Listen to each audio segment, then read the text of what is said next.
Okay, so on your call tonight, you have your district governor-elect, and your district governor nominee. So feel free to ask any questions of any of us. I see some assistant governors, I see some club presidents, and I see some folks that are serving on a district level, like Dave Anders, who's adjusting his camera right now. Is that the Bears you're wearing? Don't you live in Greenfield? You're on mute, David. Oh, I said I'm a South Side Chicago guy. Okay. Well, growing up, that's all we had to root for was the Bears. We didn't have the Colts, but I like the Bears too. So any questions that's, burning on your mind before we get started? I did send out an agenda, but I found out that I actually sent 3 documents in my email, and because of the 3, they were too large for what DACDB likes to send out. And so it stripped all 3 of them. So I've resent it real quick with the agenda. So hopefully you got at least the agenda part.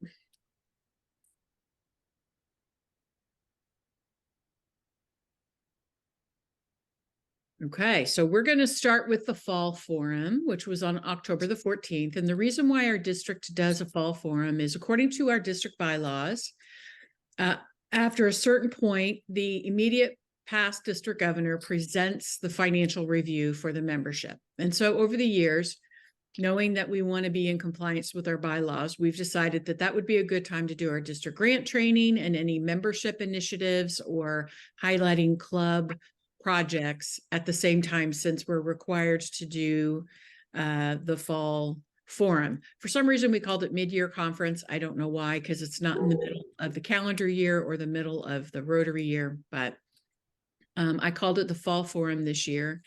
It was pretty well attended. I think people enjoyed going to the library in Zionsville. We're going to be going over the surveys as a team really soon, because we're wanting to give people plenty of time to do the survey. We had quite a few people do their district grant training, and several of us were in the membership breakout in the afternoon. Do you guys have any comments, or do you want to know anything further about the Fall Forum? I did put together a handout. It is on DACDB under the district files. You can see where it says the 2023 Fall Forum brochure, and it's out there. And there are reports from some of our district leaders in that handout. Did anyone in your club attend and come back with any reports or anything that they learned new, or anything they wanted to share with you? Ginger, I see you're lit up. Yeah, I'm lit up. I don't know why I'm lit up, but I'm lit up. Oh gosh. No, I think, we appreciated having the training and all of that. It'd be nice to be able to have more people go. So we had some people we had 2. So, we did that grants. We're able to do the grants training. I don't know that 2 people are necessarily need to be required for the grants training. That's just our take, so that one person could have gone to the membership, so we could have took that back to the club. So we missed out on that. And I understand it was a good session. Yeah, we had a lot of great conversations. I hope you had conversations as well in the grants training. And we did record the membership portion of it, but it's not available yet. Ryan, did we have any kind of technical difficulties with that? No, it just needs to be uploaded. Okay. So we'll make that available. And Katie Tosi was one of the presenters at International Convention in Melbourne to talk about membership initiatives. And I think the biggest takeaway for me that I got was our Rotary clubs are declining in the United States, and the member attrition rate on average for Rotary in the US is 15%. And so we have a new data source called the Member Action Plan, and it's an icon on DACDB that you can look at to see where your club is as far as your attraction and your attrition. And so every brand has an attrition rate, and the Rotary average is 15%. So you can look at that and see where your club is, if you're higher than 15% or lower than 15%. And then you can take those numbers into account when you're setting up goals for growing your club. So if you know you're going to lose 5 members on average and you want to grow by 10, you want to make sure that you're putting plans in place to recruit 15 new members so that you are indeed growing by 10 and not growing by 10, losing by 5. And I know for some clubs, 10 is huge. That probably wouldn't happen, but just, you know, a random number to throw out there. So there's a lot of tools out there on DACDB that you can avail yourself of. You can always reach out to our membership chair who's on this call, Stan Jacobs. Wave at everybody. There he is. He is well-versed on all the things that we're doing. He meets regularly with our zone leaders on membership initiatives. And one of the things that I learned, which I started to tell you this, is there are clubs called Impact. So if you're from the club of Shelbyville, it would be the Impact of the Shelbyville Club. And what that means is it's very similar to a satellite club. However, satellite clubs are designed to eventually break off and become their own club.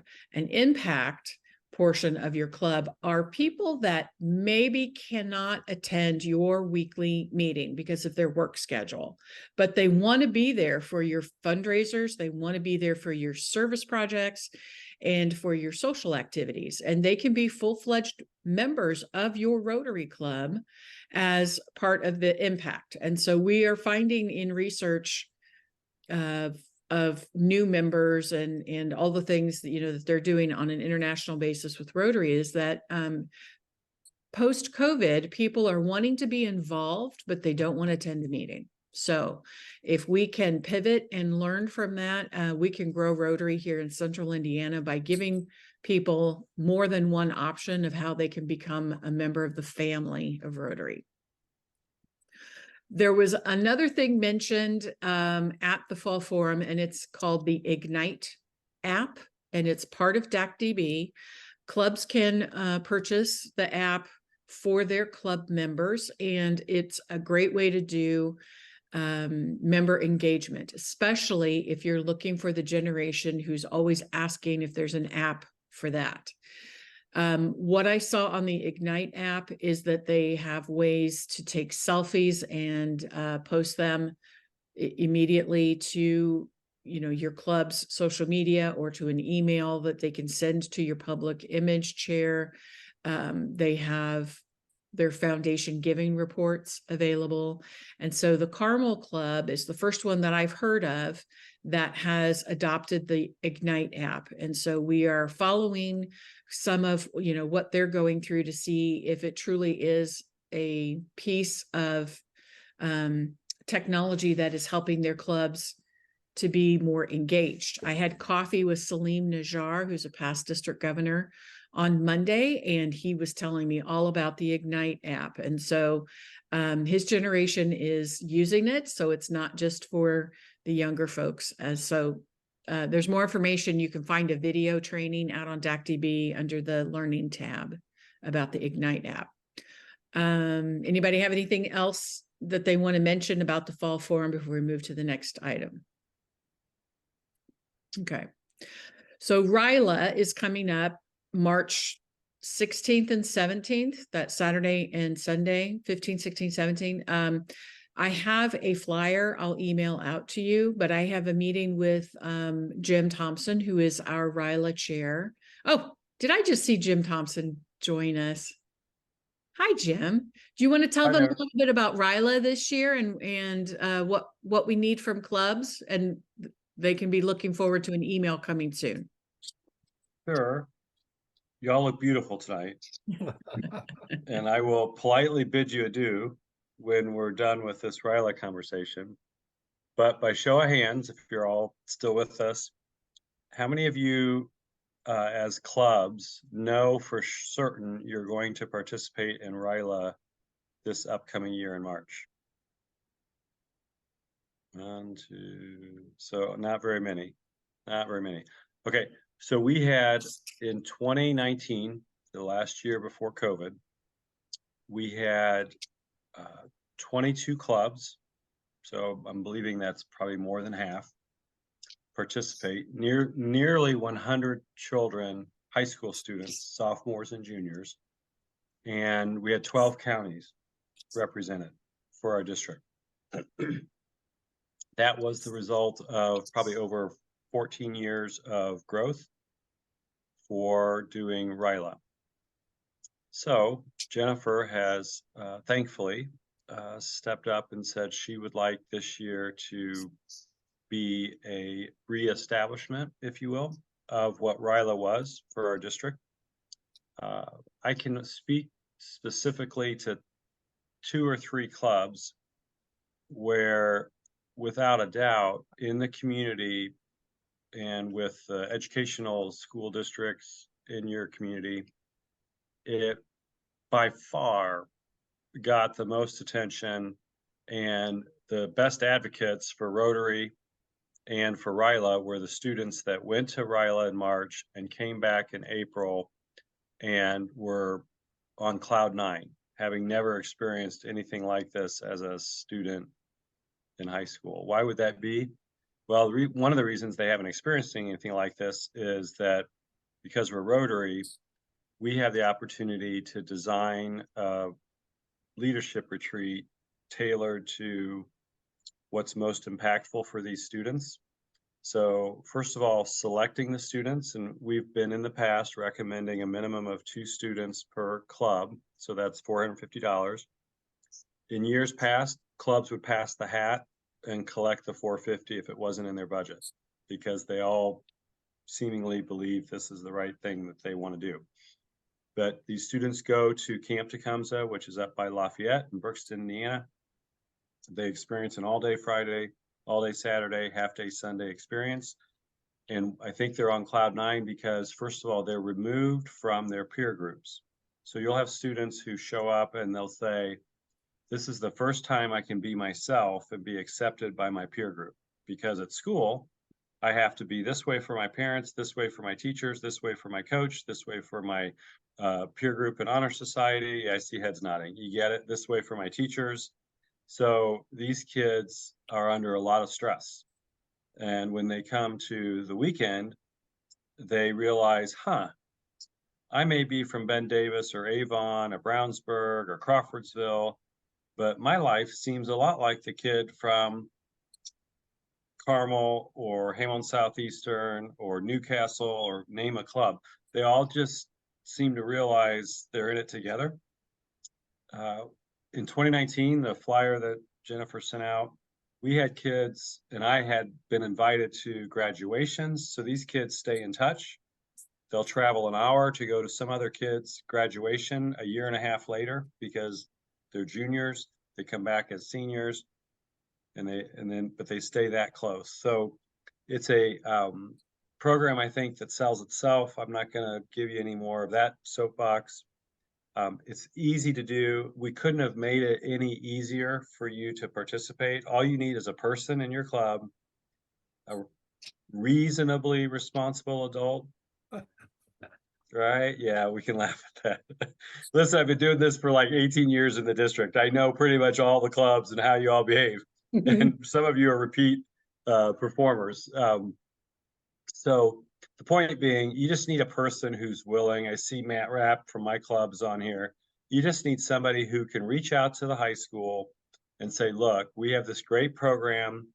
We need you to, as a school principal or as a dean of students or a guidance counselor, we need you to identify a boy and a girl who is a sophomore or junior who would, as an adult in the building, that child would blossom like a diamond in the rough. A kid that's quiet, never gets picked for anything, you know, that top 10% of those high schools, those kids are going to be fine, generally speaking. They're getting great grades. They get into the clubs. They get to be elected presidents because they're either more precocious or just that type of child. We're talking about children in that middle majority, of which there are hundreds in your schools.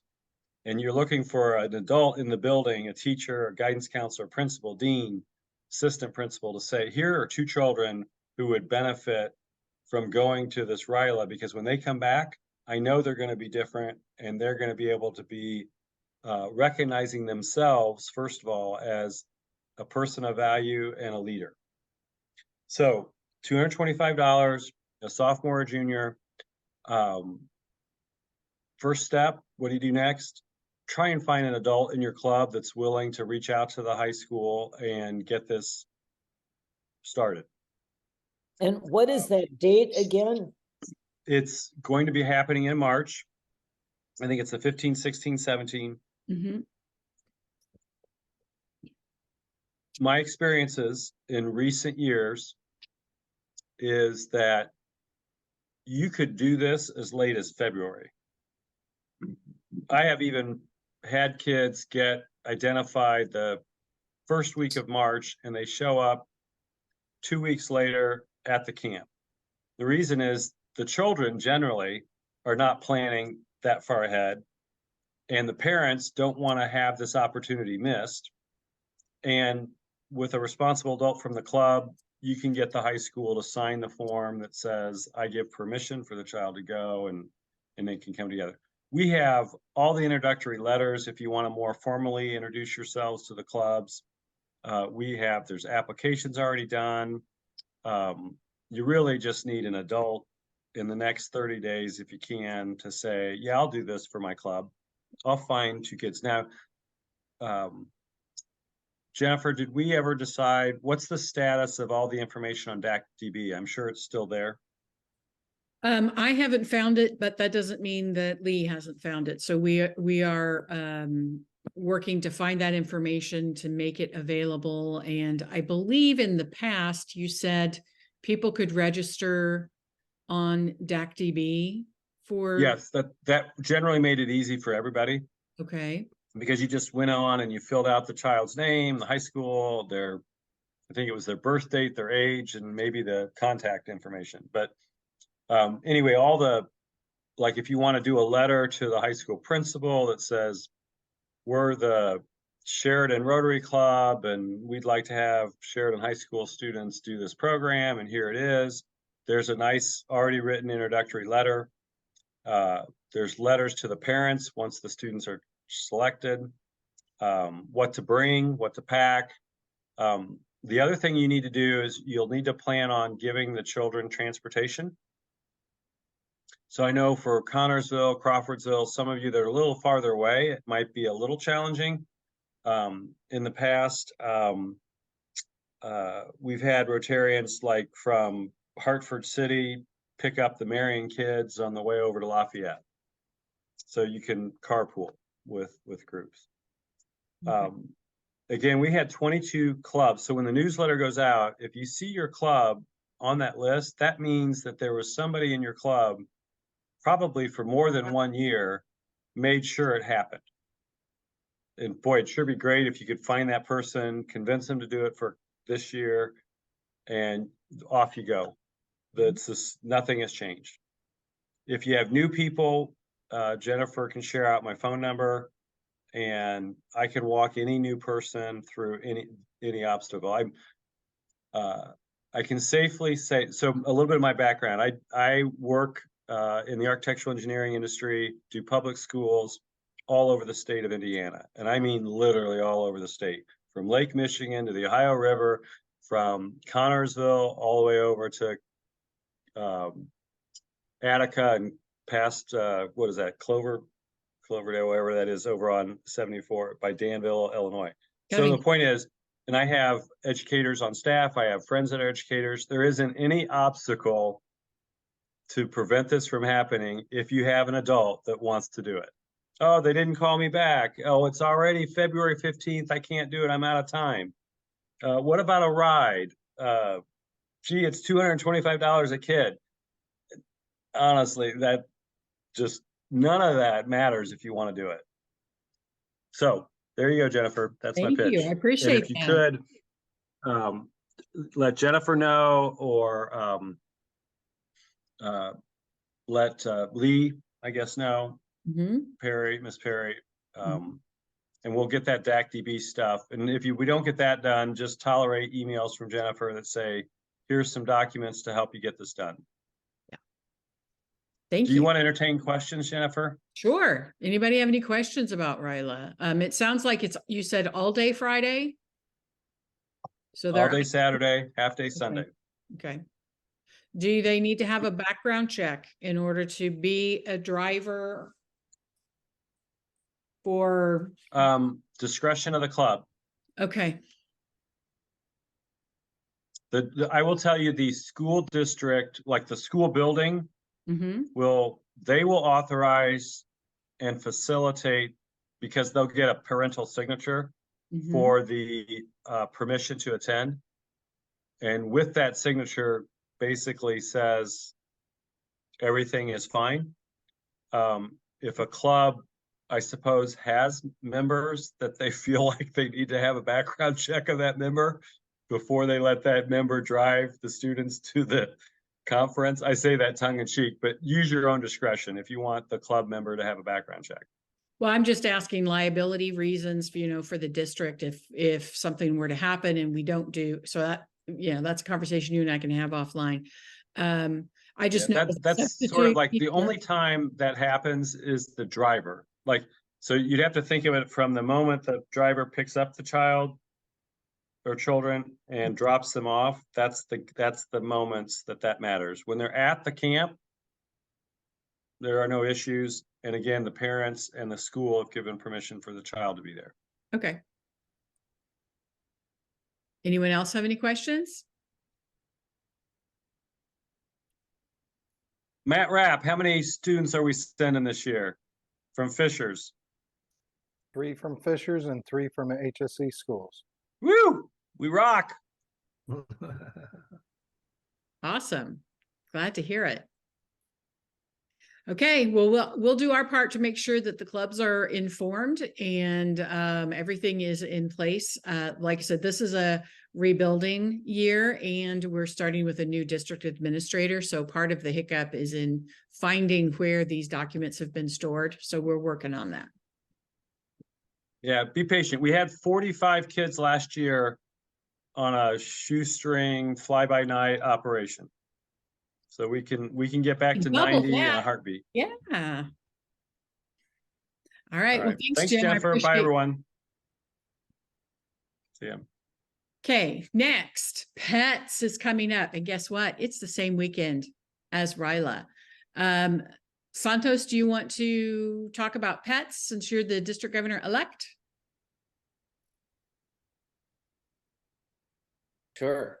Well, it happens to be the same weekend as RILA, I believe. So those two things typically coincide.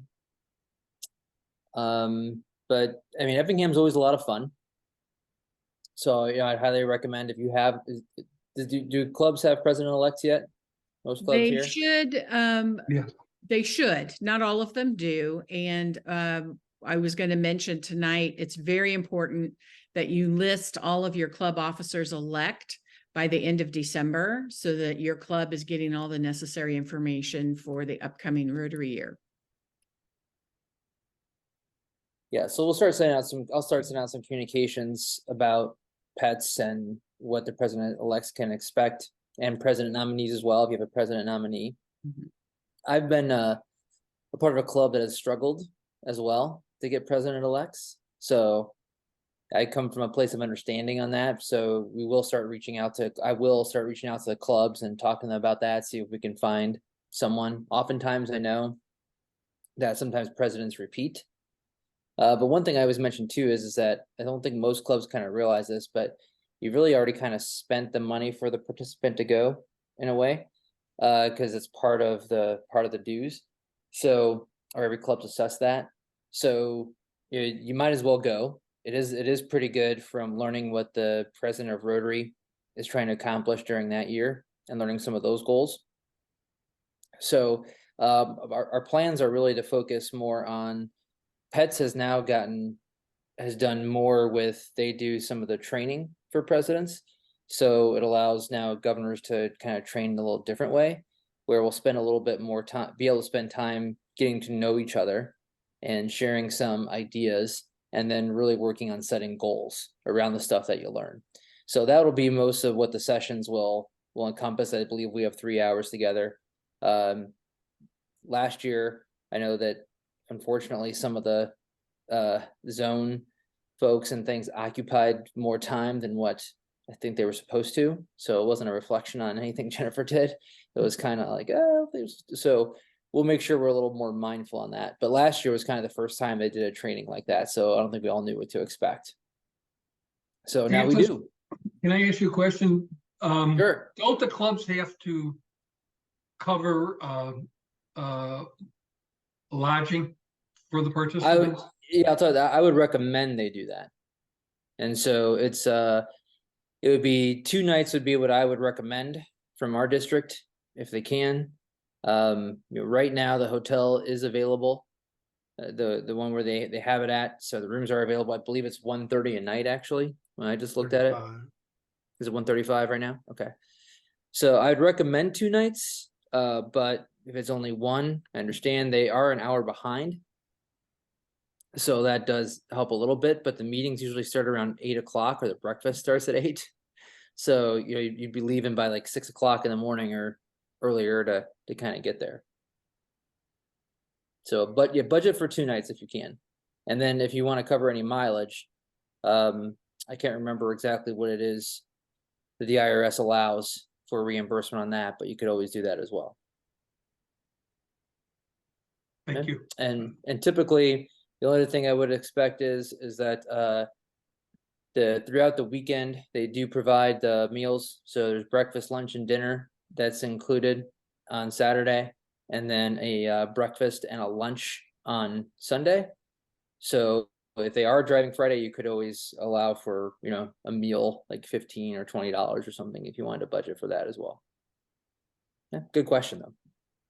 Yeah, I found when I was president-elect and went to Pets,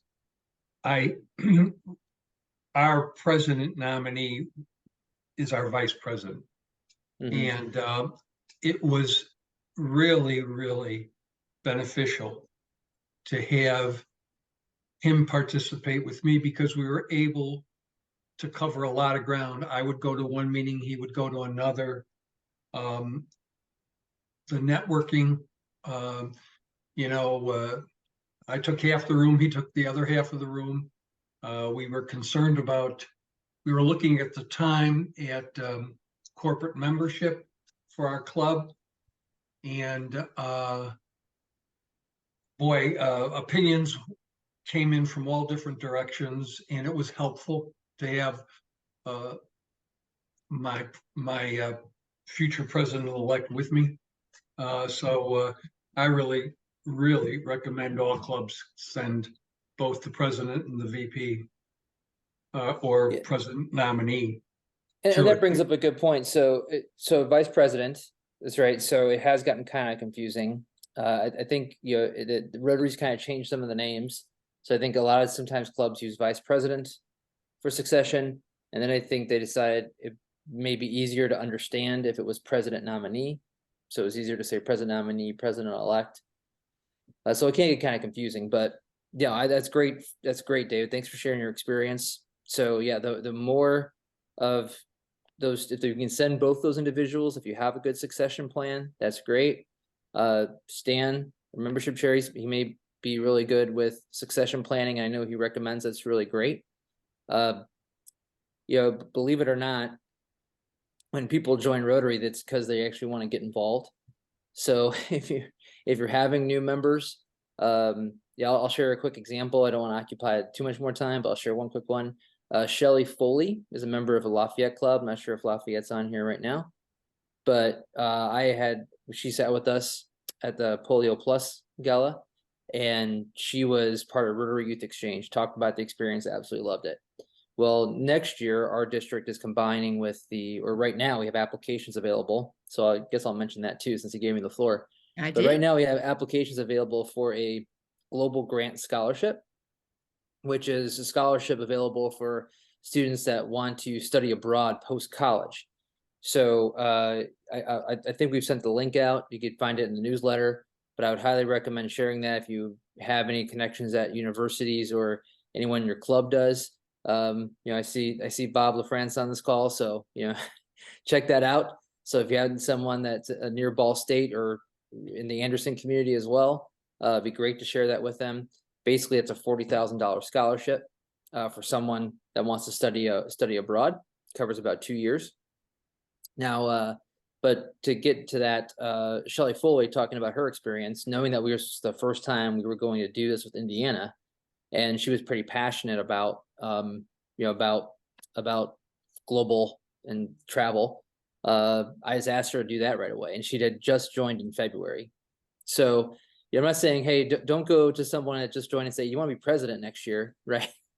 But ask them what it is that they like. Ask them what they are into, and it might not be something you're doing right now, but let them raise the fund. Tell them raise the funds. We'll find a way to make Rotary work we'll make it work for them.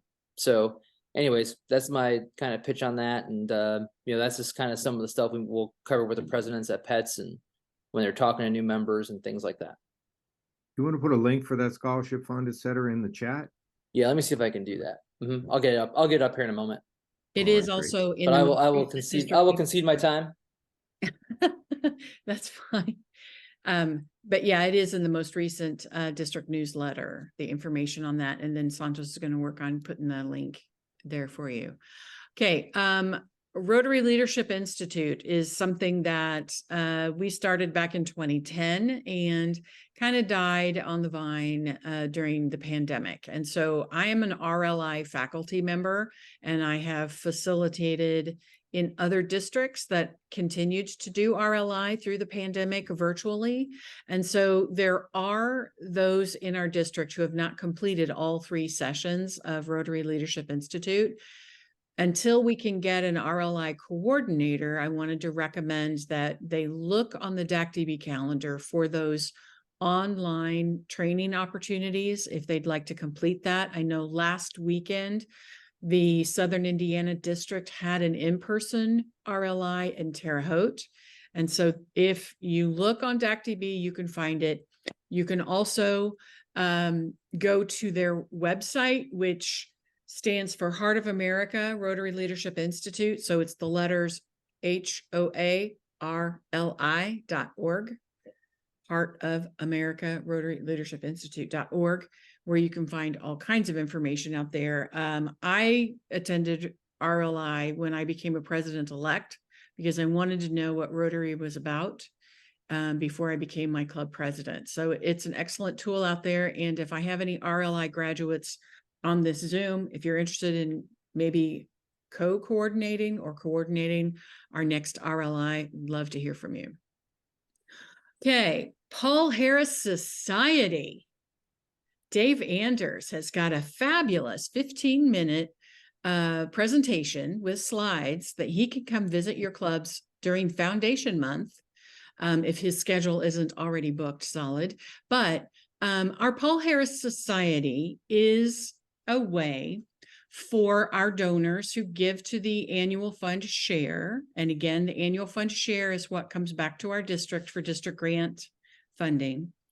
When you make that commitment to do $83.33 a month or $1,000 a year, or you could even do it quarterly, when you make that commitment to a minimum of $1,000 a year to the annual fund share, you become eligible for membership in the Paul Harris Society. So we've heard about major donors, and those are individuals who've given $10,000 to the Rotary Foundation. And I am a Paul Harris Fellow +4, but I decided I wanted to be a part of the Paul Harris Society because I've got a ways before I reach that 10,000, making me a major donor. And so I've made that commitment to be a part of the society. And I asked Dave, who's from the Greenfield Club, if he would be interested in being our Paul Harris Society chair. So Dave, do you have any words of wisdom or encouragement that you want to share with the people on the call tonight? Yeah, I will tell you, I'm a little embarrassed to share this with you, but it's a fact, and I suspect it exists in other clubs also. The Greenfield Club, which has 104 members right now, we've been growing very well recently. But all the members, none of the members had ever heard of the Paul Harris Society, including myself. I just couldn't say no to Jennifer, so when she asked me, I said yes, but I didn't know what I was getting into. But anyway,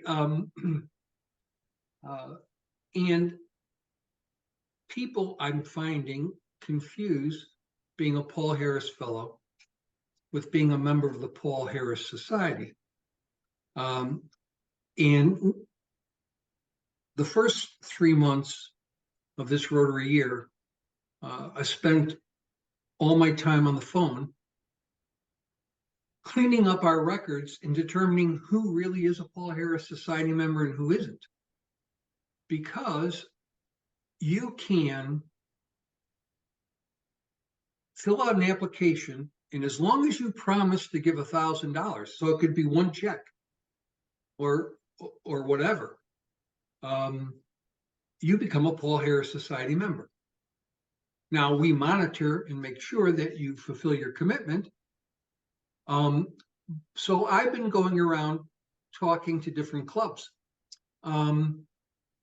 I started with my club, go figure, and I'm pleased to say that I signed up our first Paul Harris Society member in our club's history, which is pretty amazing for a club as large as ours that we had no Paul Harris Society members. I know of 2 people more that are going to sign up in our club. In making all these phone calls,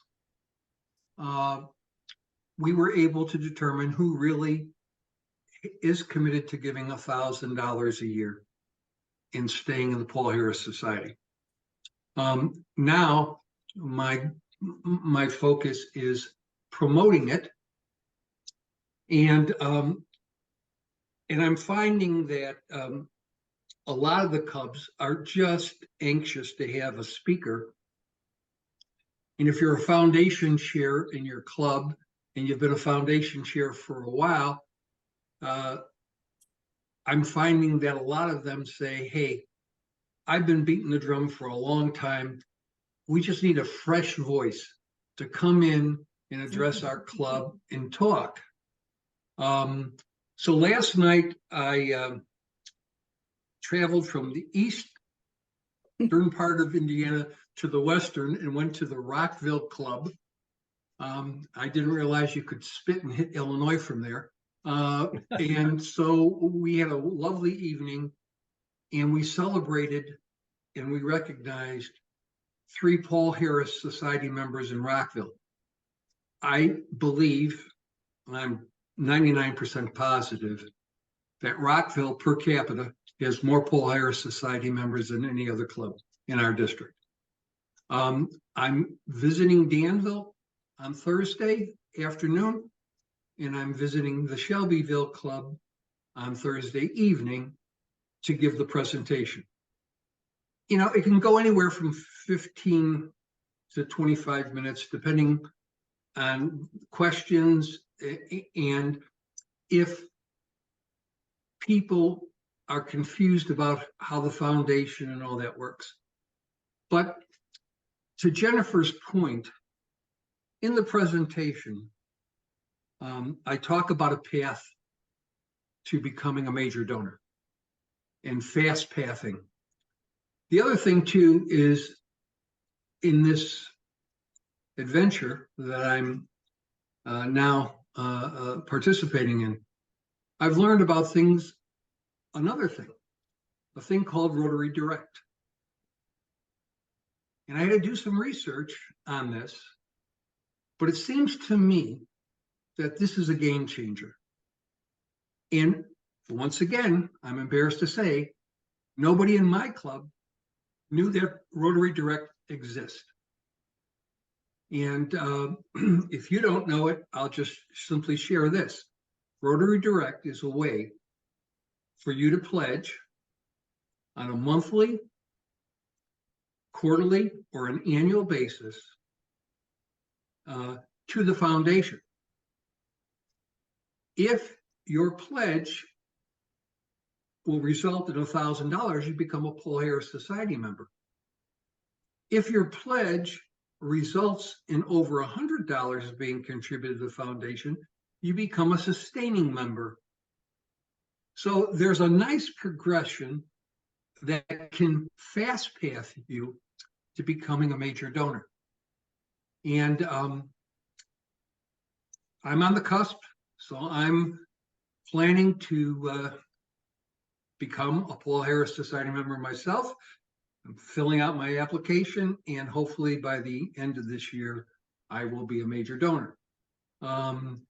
So I love public speaking. I love meeting other Rotarians. But if you think it would be coming better from you or your foundation chair, I am more than happy to ship the presentation out to your club for someone in the club to make that presentation. I have prepared not only the slides, but all the speaker's notes to go with every slide. And God knows, if you're like me, you'll ad lib if you want to do it yourself, or have somebody in your club do it. So I'm available.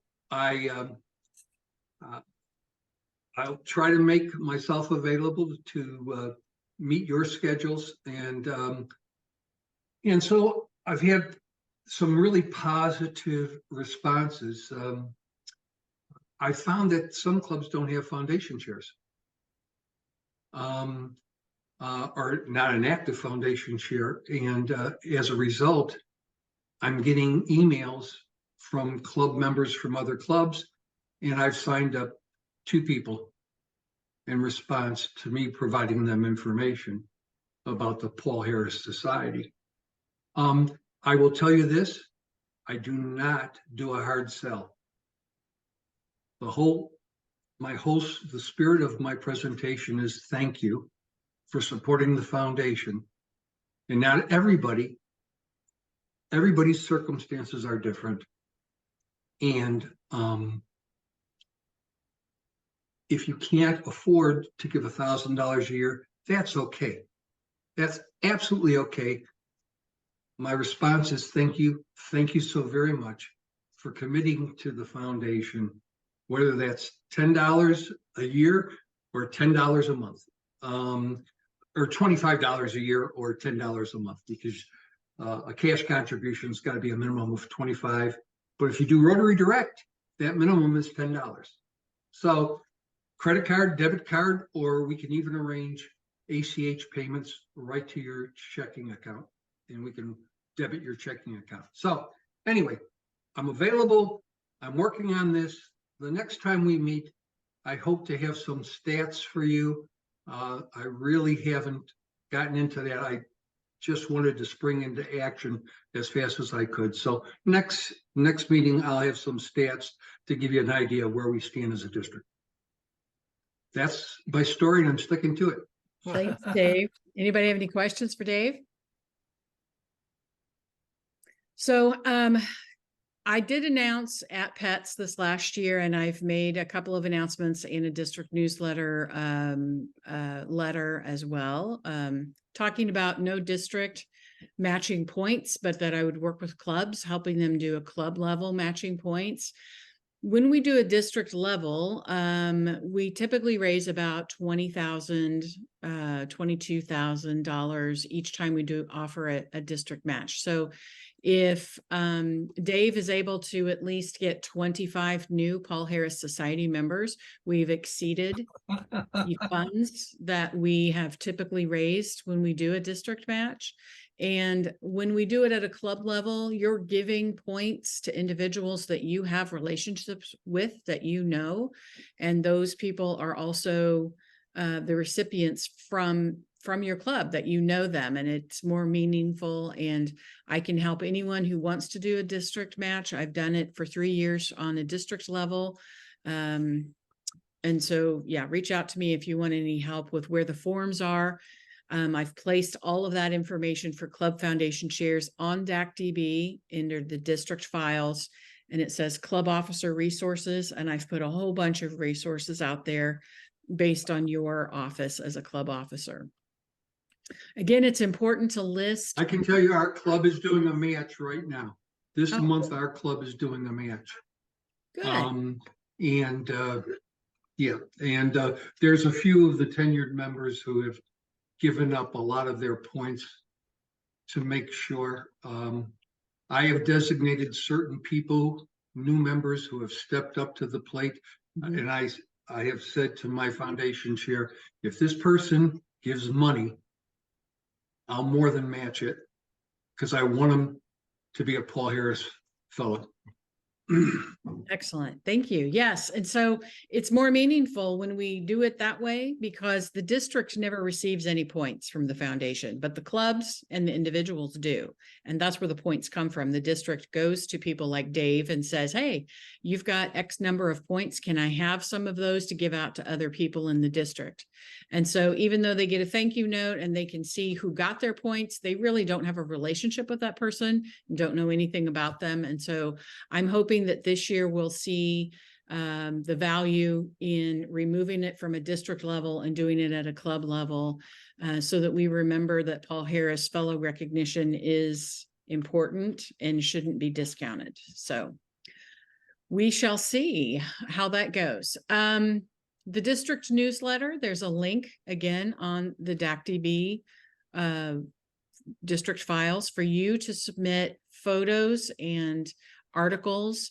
We have found this year, because of the change in the way that we're formatting and reaching out to individuals to provide us with articles, our readership has more than doubled for our district newsletter, because people like to see the articles that they wrote. And I don't know if you remember from the very first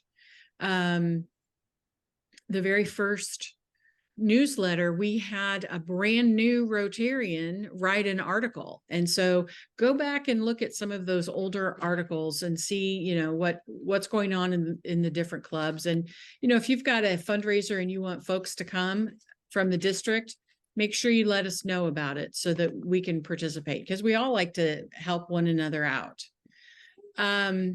Youth Exchange, I have on our list. They have individuals are ready for interviewing anyone who might be interested in being an outbound student. And then we also have a couple of students that are inbound right now. I know Duda is in the Muncie area, but I'm not sure. Bob, do you know the second student? Is she also in Muncie? He's not in Muncie. I thought the second student was in Carmel, but there was an issue. Okay, so I thought there were 3 total. The one in Carmel did go. back Okay, I to don't know where the Belgium. other student is. Okay, so Yeah. reach out to Youth Exchange at Rotary6560.org. That's Jennifer Dale. She's our coordinator, and they have opportunities for speaking if you want to bring in a Youth Exchange student to talk to your club, or if you have a student in your community that might be interested in going abroad, reach out to her and find out, you know, more information on how they can participate in that. Because we found that, you know, if we want to create peace in the world, sometimes it takes one child at a time. When they become a Youth Exchange student, it drastically changed their worldview. So highly recommend the Youth Exchange program. District conference is May the 4th. May the 4th be with you, Star Wars Day. It'll be in Westfield, and more information will be coming, but make sure you have that on your calendar. I'm sorry, Santos, that's the same day as the mini marathon. And it's also prom for some kids, but I wanted to talk about this People of Action brochure. And again, I got this from Greenfield. Dun, dun, dun. And it's got all this information. Let's see if I can get it going. It talks about their club. The photos are of their club. It talks about ways that you can join Rotary and when their club meets. Now, I've traveled to several clubs and they also have some sort of marketing piece. And so I think, going forward, if you'd like more information, I'll get it from Greenfield. But there are resources like this available to you from Rotary that you can put your club's photos and club's information in, and then you have this to pass out at your events. One of the things we learned at the fall conference is to make sure that no matter what you're doing, you're always a Rotarian. So if your church is doing a soup kitchen and you're helping, on your social media, tag Rotary or hashtag your Rotary Club, because you're representing Rotary everywhere you go. I know the Indianapolis Club does some amazing marketing materials as well. And Stan, you're on the call. You guys have things at the tables, right? Yes, we do. Yeah. We have a little business card set up there that talks about if you'd like to learn more about Rotary. When you turn it over, you got 2 QR codes. One is to donate money to the foundation. The other is to it takes them right to the application so they can join. We also have a kind of a flyer that I've handed out to a number of clubs over the time that just kind of is a nice tool that gives all the benefits, because we always like our own members to talk about inviting others to join, but how comfortable are they doing that? So this is kind of a little cheat card, a little flashcard that gives them all the information they need. So, and we always encourage them each week to, if you're a member and you've got somebody you're going to be meeting for lunch the next day, take the card along. That's why it's on the table. So you can hand it out to them, tells them all the information. On the back side of it, it has kind of what's called a benefit matrix. It's kind of, we have 4 different types of membership. So it kind of gives what benefits they get with each type of membership. So be glad to send samples out to anybody. Yeah. So yeah. Jennifer, if I can interject, Sure. that brochure, I actually did that brochure, and I want to share with you. I got the template from the Brand Center, and it's really a pretty easy template to work with. So if you've got anybody in your club that's taken photos of your different events and that, it doesn't take much to come up with some very positive narrative and content to go along with those pictures. But the template is easy to work with. So I would point you in that direction if you're interested. Okay. So one of the things that I was invited to as district governor was a local Connect the Community event. And it was put on by our own district governor nominee, Ryan Henry, and the Indianapolis Club with Stan Jacobs' help. They put on an event that was a business networking event. However, the speakers all spoke about how Rotary impacted their business. So it was extremely successful. And we are working on possibly offering this as a regional event to all of our Rotary clubs. Maybe do one in the Northeast, one in the Northwest, one in the Southeast, one in the Southwest, multiple clubs coming together.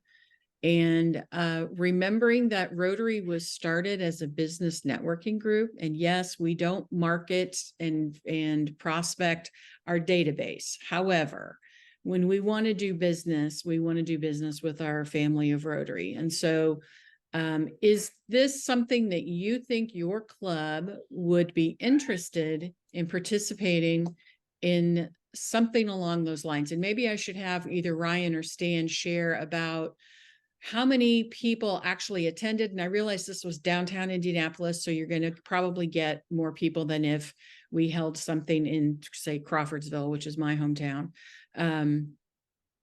You know, how many people attended and how many potential new members were you able to interact with? Ryan or Stan, which one of you guys want to talk about that? Do you want to take it or? Stan, I'll let the honor to you. Okay, fair enough. Well, altogether, you know, by Ryan using a very targeted list of people that lived or worked in the immediate proximity of downtown Indianapolis, there were over 80 people that responded saying they intended to come. Now, we know how that works. It's a no cost event, so therefore, you know, you're always going to have some wash and people not show up. Well, we end up actually having 47 show up that night, and we had 20 Rotarians to interact with them. And then you're right, every half hour, as Jennifer said, our program was to kind of have somebody get up and speak about why I love Rotary, why I joined Rotary in the first place. Because and then another one spoke a little bit more about how Rotary benefited my company, and that's why I joined. Trying to help, you know, give these people some examples of how it might be a good fit for them. You know, Jennifer was there. She spoke about, you know, the bigger global picture about Rotary and let everybody know kind of how big Rotary is. But from that, you know, 47, you know, we've been following up with them very aggressively and starting to get them now to come back and visit, attend the lunch. And I think we're getting really close to converting a number of them. So, but the critical step in this whole process that she's talking about is if we do these on a regional basis, it's the follow through. It's the follow up afterwards that's so critical. You know, right when it's hot. These people are excited. They came to a nice event. They got kind of excited about Rotary, but you got to follow up very quickly and make sure that gets taken care of to kind of keep them hooked. So, is that? I think that's kind of how Yeah, it worked. that's And everything. it. Cost. The cost was minimal for us. We actually utilized a facility that gave us a good break on everything, and we provided just some real basic snacks and stuff like that. And that's just a cash bar. You know, that's all we did.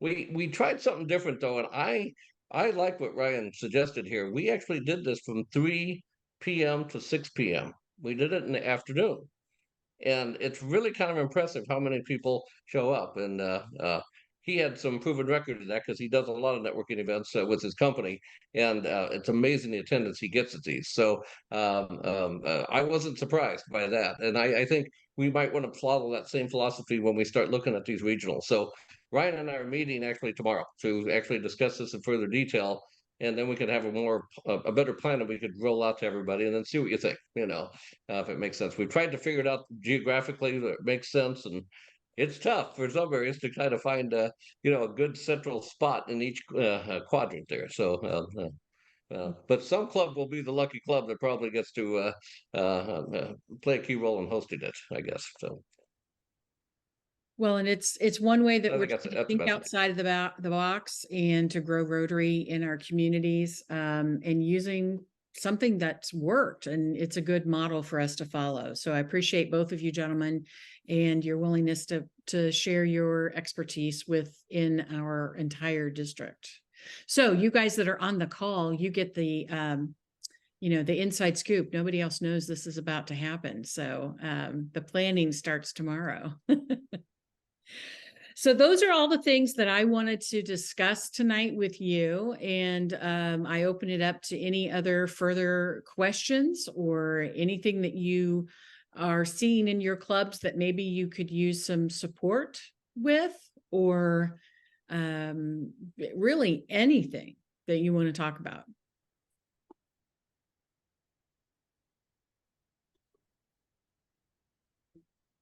Okay, it doesn't look like Hey, any. Jennifer, I just want to do a big Jennifer, I just want to do a quick shout out to Dave Andrews.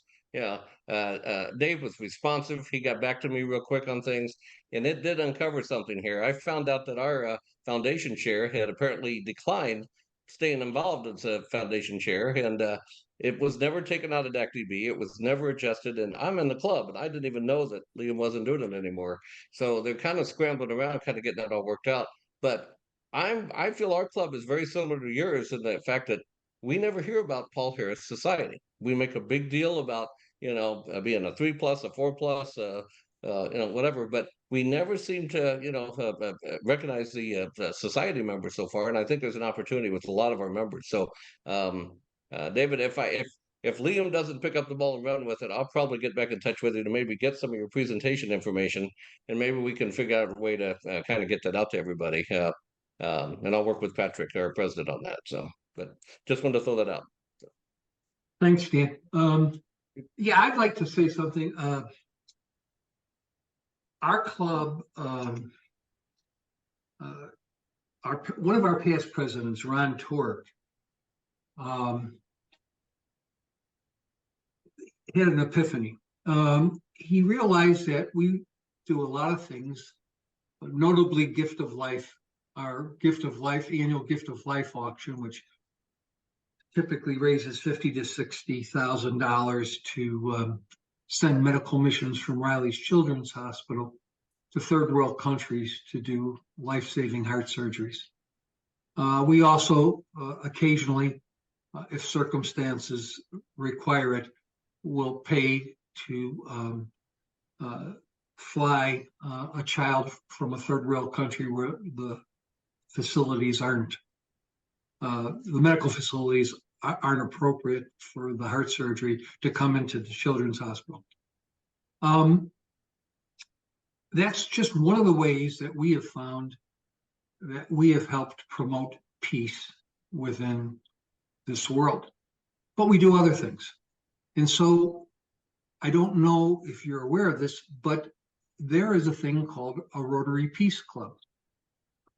And we realized that we qualify to be a Rotary Peace Club, and we applied, and we are now the second Rotary Club in the state of Indiana that is being recognized as a Peace Club.